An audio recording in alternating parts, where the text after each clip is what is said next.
যা ইচ্ছে বলবে ছাত্র সভাপতি লাইভে যাবে, যা ইচ্ছা বলবেন। হ্যাঁ আমি যা ইচ্ছে বলবো, লাইভে যাচ্ছে। এখন আমি বলবো যে আমি 4 বার থামাইছি, আমাকে মাফ করে দেন। মাপ চাবেন কি চাবেন না, দুদিন পরে যদি বিএনপি ক্ষমতায় আসে টক সুগিরি আপনার ছুটে যাবে না। সে এখন ছাত্রের মধ্যে নাই, সে ছাত্রদলের সভাপতি। এই দোষটা তো তার না, সে তো ইচ্ছা করে ছাত্রদলের সভাপতি হয় নাই, তাকে বানানো হয়েছে, বিএনপি বানিয়েছে, তারেক রহমান বানিয়েছে। দোষ দিলে আপনি তারেক রহমানের দোষ দেন। আসসালামু আলাইকুম রহমতুল্লাহ। প্রিয় দর্শক, স্ক্রিনে একটা ভিডিও ক্লিপস আপনারা দেখতে পাচ্ছেন। ছাত্রদল সভাপতি রাকিব ভাইকে চ্যানেল আই ডেকে নিয়ে এই দীপ্তির মাধ্যমে যে অপমানটা করেছে, এর দাঁত ভাঙার জবাব আজকের ভিডিওতে আমরা চ্যানেল আই এবং এই দীপ্তি, এই ছাগলের 3 নম্বর বাচ্চাকে আমরা দেওয়ার চেষ্টা করব। প্রিয় দর্শক দেখেন, হাসানাত আবদুল্লাহ বৈষম্য বিরোধী ছাত্র আন্দোলনের একজন সমন্বয়ক, তিনিও এটার প্রতিবাদ করেছেন যে দীপ্তি এবং চ্যানেল আই যেভাবে ছাত্রদলের সভাপতি রাকিবকে অপমান করেছে, আনকাট ভিডিও যেভাবে পাবলিশ করেছে, এটা আসলে কোনো চ্যানেলের কাছ থেকে, কোনো সঞ্চালকের কাছ থেকে এটা আশা করা যায় না। সেই কাজটি চ্যানেল আই এবং এই দীপ্তি করেছে। প্রিয় দর্শক, বিএনপির সঙ্গে ছাত্রদলের সঙ্গে আমাদের অনেক বিতর্ক থাকতে পারে, অনেক আলোচনা সমালোচনা থাকতে পারে, তাদের বিরুদ্ধে আমরা কথা বলতে পারি, কিন্তু সবসময় সত্যের পক্ষে আমাদের কথা বলতে হবে। দেখেন, রাকিব ভাইকে যেভাবে অপমানটা এখানে করা হয়েছে, এবং আপনারা ইতিমধ্যেই জানেন যে রাকিব ভাইকে এই ধরনের প্রশ্ন, কিসে পড়ালেখা করেন, তার বয়স কত, তিনি কি ছাত্র কি ছাত্র না, যদি ছাত্র না হয় তাহলে কি তিনি কিভাবে ছাত্রদলের সভাপতি হলেন, এই ধরনের প্রশ্ন অনেকেই করেছে। এই ধরনের প্রশ্নের জবাব সেই প্রথম থেকেই দিয়ে আসতেছে রাকিব ভাই। কিন্তু এখানে দেখেন, এই দীপ্তি ছাগলের 3 নম্বর বাচ্চা, একে সাংবাদিক হতে কে বলেছে? প্রিয় দর্শক, আপনারা জানেন যে 5 আগস্টের আগে, জুলাই আগস্টের যে বিপ্লব, সেই বিপ্লবের একটু আগে আপনারা জানেন যে একজন বিচারপতি আছে মানিক, সেই মানিককে টক শোতে কিছু প্রশ্ন করে ভাইরাল হয় এই দীপ্তি। তখন ওই যে বিচারপতি যে মানিক, সেই মানিক কিন্তু রাজাকার বলে গালি দিয়েছিল এই দীপ্তিকে। তো তার ওই ভিডিওটা ব্যাপক পরিমাণ সাড়া ফেলে এবং সেই জায়গা থেকে এই দীপ্তি মেয়েটি ভাইরাল। তো ভাইরাল হওয়ার পরপরই দেখা যাচ্ছে যে সে বিভিন্ন সময় টক শো করতেছে, বিভিন্ন মেহমানদেরকে ডেকে আনতেছে, আমিরে জামাশের সাথেও টক শো করেছে। তো ঠিক আছে, সব কিছু ঠিক আছে, মোটামুটিভাবে সবাইকে নর্মালভাবে প্রশ্ন করেছে। কিন্তু এই যে ছাত্রদলের সভাপতি রাকিব ভাইকে সে কোনো কেয়ারই করতেছে না, এমনভাবে প্রশ্নটি করেছে। দেখেন, যখন সে সর্বপ্রথম প্রশ্নটি করতে যায় রাকিব ভাইরে, প্রশ্ন করার একটা তো কোয়ালিটি থাকতে হবে, একটা মুখের ভাব, এক্সপ্রেশন, কথা বলার স্টাইল, সেখানে মানে হাসি রহস্য তামাশার ছলে রাকিব ভাইকে সে প্রশ্নটি করেছে। দেখেন, আপনাদেরকে আমি একটু ভিডিও ক্লিপস দেখাচ্ছে, আপনার ভিডিও ক্লিপসটি দেখলে পরে বুঝতে পারবেন যে রাকিব ভাইকে যখন প্রশ্নটি করেছে, তখন প্রশ্নটি করার আগে এই মেয়েটি কি হাসি দিয়েছে। চলেন ভিডিও ক্লিপসটি আমরা দেখে আসি। আপনি কিসে পড়াশোনা করছেন? আসলে পড়াশোনার প্রশ্নই যেহেতু আসলে ছাত্র, আমি পড়াশোনার প্রশ্নই যেহেতু আসলে ছাত্র, আমি পড়াশোনার প্রশ্নই যেহেতু আসলে ছাত্র, আমি পড়াশোনার প্রশ্নই যেহেতু আসলে ছাত্র। আপনি ধন্যবাদ। প্রিয় দর্শক, এখানে স্পষ্টভাবে আপনারা বুঝতে পেরেছেন যে রাকিব ভাইকে জাস্ট হেয় প্রতিপন্ন করা, হাসি রহস্য তামাশার ছলে তাকে এই প্রশ্নটি করেছে, যাতে রাকিব ভাই এখানে অ্যান্সার দিতে না পারেন, তিনি কাবু হয়ে যান, তিনি অপমানিত হন, তিনি লাঞ্ছিত হন। এই ধরনের মুভমেন্ট নিয়ে, এই ধরনের একটা মানে ভাবমূর্তি নিয়েই কিন্তু কথা বলেছে এই দীপ্তি। প্রিয় দর্শক, আওয়ামী লীগের ছায়াতলে বেড়ে ওঠা এই দীপ্তি চৌধুরীকে কঠিন জবাব দিয়েছেন আজাদির ডাক, একটা নিউজ পোর্টাল।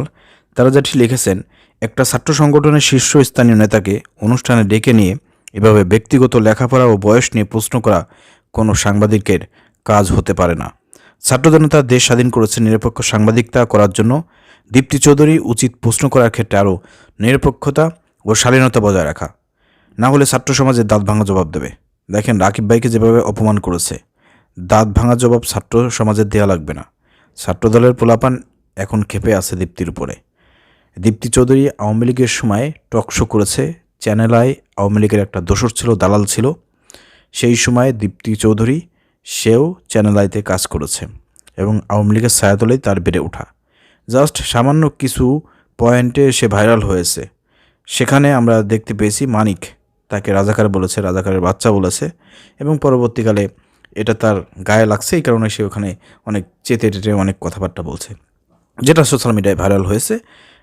তো ওই ভাইরালের কারণে দীপ্তি চৌধুরীকে অনেকে মনে করে যে সে মনে হয় এই আপনার আন্দোলনের পক্ষের শক্তি, সে মনে হচ্ছে বৈষম্য বিরোধী ছাত্র আন্দোলনের একজন লোক। আসলে মূলত বিষয়টা এরকম না। সে এখানে এত মানুষের সামনে রাকিব ভাইকে যেভাবে অপমান করেছে, রাকিব ভাইকে ওইখানে সর্বোচ্চ সম্মান দেওয়া উচিত ছিল তার, কারণ ওইখানে যতগুলো ব্যক্তি ছিল তাদের মধ্যে সবচেয়ে গুরুত্বপূর্ণ ব্যক্তি ছিল এই রাকিব ভাই, কারণ ছাত্রদলের একজন সভাপতি। সে কি যেন তেন ব্যাপার? হ্যাঁ, তাকে আপনি প্রশ্ন করার আগে হাসেন, কথাবার্তা এমনভাবে বলতেছেন, আপনি বলতেছেন আমি কি এখন মাপ চাবো কিনা? মাপ চাবেন কি চাবেন না, দুদিন পরে যদি বিএনপি ক্ষমতায় আসে টক শোগিরি আপনার ছুটে যাবে না। কি মনে করছেন ওরা আওয়ামী লীগের, ছাত্রলীগের ভাইরা ভাই বিএনপি এবং ছাত্রদল? এত সহজ না। দীপ্তি, আপনি যে কাজটি করেছেন অতি বিলম্বে ক্ষমা চাইবেন, না হলে কিন্তু পরিণতি ভয়ঙ্কর হবে। আপনার ভালোর জন্যই বললাম আর কি, ঠিক আছে? প্রিয় দর্শক, এদিকে হাসানাত আবদুল্লাহও এই বিষয় নিয়ে কথা বলেছে। হাসানাত আবদুল্লাহ এটা তীব্র এবং নিন্দা প্রতিবাদ জানিয়েছে যে এই ধরনের সাংবাদিকতা আসলে তিনি কখনো আশা করেন না। প্রিয় দর্শক, হাসানাত আবদুল্লাহর স্ট্যাটাস আপনারা দেখতে পাচ্ছেন। রেকর্ডিং অনুষ্ঠানে অফ রেকর্ড কথাবার্তা প্রচার করা সাংবাদিকতার নীতি বিরোধী। দেখেন, ওটা তো আসলে লাইভ চলতেছিল না, ওটা একটা রেকর্ডিং একটা অনুষ্ঠান চলতেছিল। তো এই রেকর্ডিং অনুষ্ঠানে যে কিছু অসংলগ্ন কথাবার্তা হয়েছে, এগুলো কাটছাট করে সুন্দরভাবে উপস্থাপনা করা যাইতো না, সুন্দরভাবে এটা ভাইরাল করা যাইতো না? কিন্তু দেখেন, ভাইরাল হওয়ার নেশায়, ভিডিও ভিউ কামাই করার নেশায় ছাত্রদলকে যাতে পচায় মানুষ।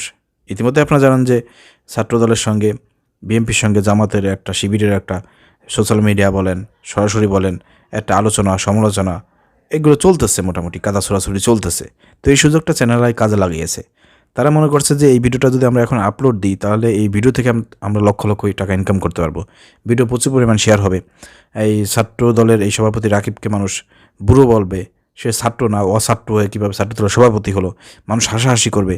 দেখেন কতটা নিচে নামিয়েছে এই ছাত্রদলের সভাপতি রাকিব ভাইকে। কি মনে করছেন সে কি চুপ করে বসে থাকবে? বসে থাকবে না। দীপ্তি চৌধুরীর বিরুদ্ধে কিন্তু সে ব্যবস্থা নেবে, ঠিক আছে? ওপেন হোক আর গোপন হোক। তো যাই হোক প্রিয় দর্শক, এখানে আসলে ভুল করেছে চ্যানেলের অস্তিত্ব থাকবে কিনা বিএনপি ক্ষমতায় আসতে পারে, সেটাও একটা প্রশ্ন এসে দাঁড়াবে, ঠিক আছে? আর দীপ্তি চৌধুরীর তো কোনো ভ্যালুই থাকবে না, আমি বলে দিলাম। এটা 2 দিন পরে দেখবেন, আপনি কথা মিলাই দেখেন। চেনেন না আপনি ছাত্রদলকে, চেনেন না এখনও, ঠিক আছে? এরা হচ্ছে আওয়ামী লীগ ছাত্রলীগের ভাইরা ভাই, এপিট ওপিট। রেকর্ডিং অনুষ্ঠানে অফ রেকর্ড কথাবার্তা প্রচার করা সাংবাদিকতার নীতিবিরোধী, অর্থাৎ সাংবাদিকতার নীতিবিরোধী কাজ করেছে। তো এমনকি এই সময়, এই অন্তর্বর্তীকালীন সরকারের সময় দীপ্তি চৌধুরী আউট হয়ে যাইতে পারে। ছাত্রদল সভাপতির সঙ্গে যা করা হয়েছে তা সাংবাদিকতার নৈতিকতার বাইরে, এটা নৈতিকতা বহির্ভূত কাজ করেছে দীপ্তি। ক্লিক বেইট এবং হেনস্থার সাংবাদিকতা থেকে বেরিয়ে এসে বস্তুনিষ্ঠ সাংবাদিকতা অব্যাহত থাকুক। এই দীপ্তি চৌধুরীর কোনো যোগ্যতাই নাই, কথাবার্তা বলা, প্রশ্ন করার ধরন, ওর বয়স হয় নাই। তো কাকে কি প্রশ্ন করবে সে ধরনের বয়স ওর হয় নাই, ঠিক আছে? অনেকে আমাকে বলতে পারেন যে ভাই আপনি মনে হয় আজকে রাকিব ভাইয়ের পক্ষে কথা বলেন না। ভাই আসলে আমি যখন ভিডিওটা দেখেছি, ওখানে দীপ্তি চৌধুরীর প্রশ্ন বলা, কথাবার্তার স্টাইল, ভাবমূর্তি মনে হচ্ছে সে মনে হয় দেশটা একাই স্বাধীন করেছে, সে মনে সব কিছু করছে। সে এমন একজন ব্যক্তিকে নিয়ে কথা বলতেছে, এমনভাবে প্রশ্ন করতেছে, মানে ছাত্রদলের সভাপতি রাকিবকে সে গণনাই করতেছে না, কোনো মূল্যায়নই করতেছে না। অথচ ও টের পায় নাই যে ছাত্রদলের সভাপতি রাকিব এরা কতটা মানে উঁচু লেভেলের মানুষ এবং কতটা একটা পজিশনে তারা আছে, দেশটা তারাই পরিচালনা করতেছে, দেশটা তারাই এখন চালাচ্ছে। এটা হয়তো সে বুঝতে পারে না, বুঝতে পারবে 2 দিন পরে, আর আগে টের পাবে না, তখন হয়তো ক্ষমা চাইতে হবে না দীপ্তি চৌধুরী, ঠিক আছে? তো যাই হোক, আশা করি দীপ্তি চৌধুরী আগেভাগেই ক্ষমা চায় নিক, নাহলে কিন্তু পরে কিন্তু পরিস্থিতি ভয়ঙ্কর হতে পারে, এটা আমার আশঙ্কা। কারণ কোনোভাবে ছাড় পাবে না, কারণ যেভাবে রাকিব ভাইকে হেনস্থা করা হচ্ছে অনলাইন সোশ্যাল মিডিয়ায়, যেভাবে তাকে এনে হাসাহাসি করা হচ্ছে, যেভাবে তাকে অপমানিত করেছে এই চ্যানেলে এই দীপ্তি চৌধুরী, আসলে এটা গ্রহণযোগ্য না। এটা দেখার পর আমার কাছে ভালো লাগে নাই। হ্যাঁ, ছাত্রদলের সভাপতি রাকিব, তার বয়স বেশি, সে এখন ছাত্রের মধ্যে নাই, সে ছাত্রদলের সভাপতি। এই দোষটা তো তার না, সে তো ইচ্ছা করে ছাত্রদলের সভাপতি হয় নাই, তাকে বানানো হয়েছে, বিএনপি বানিয়েছে, তারেক রহমান বানিয়েছে। দোষ দিলে আপনি তারেক রহমানের দোষ দেন, যা আপনাদের ছাত্রদলের মধ্যে কি আর কোনো ছাত্র নাই? ঢাকা বিশ্ববিদ্যালয় ভালো কোনো ছাত্র নাই, ভালো কোনো নেতা নাই যে তাকে এখন আপনারা ছাত্রদলের সভাপতি বানাবেন, সেক্রেটারি বানাবেন? এ দোষ তো আপনার ইরান না, রাকিব ভাইয়ের না, নাসিরের না, এ দোষ তো তারেক রহমানের। তাকে প্রশ্ন আপনারা করেন, বিএনপিকে প্রশ্ন করেন, কারণ ছাত্রদলের সভাপতি তো রাকিব নিজে নিজে হয় নাই। তো অতএব তাকে এই ধরনের প্রশ্ন করে আমি মনে করি যে অবাঞ্ছিত একটি প্রশ্ন। এখানে দীপ্তি চৌধুরী অনেক ফল করেছে, এই ফল করার, এই অপমান করার শাস্তি দীপ্তি চৌধুরী একদিন আগে হোক আর পর হোক, তার জন্য সামনে ফলাফল অপেক্ষা করতেছে। এর ফলাফল খুবই ভয়ানক হবে, ঠিক আছে? আমি বলে দিলাম, আগে ভাগে রাকিব ভাইয়ের পায়ে ধরে মাপ চাইলে পারে আমার মনে হয় সমস্যার সমাধান হতে পারে, না হলে কিন্তু পরিস্থিতি ট্যাকেল দিতে পারবেন না।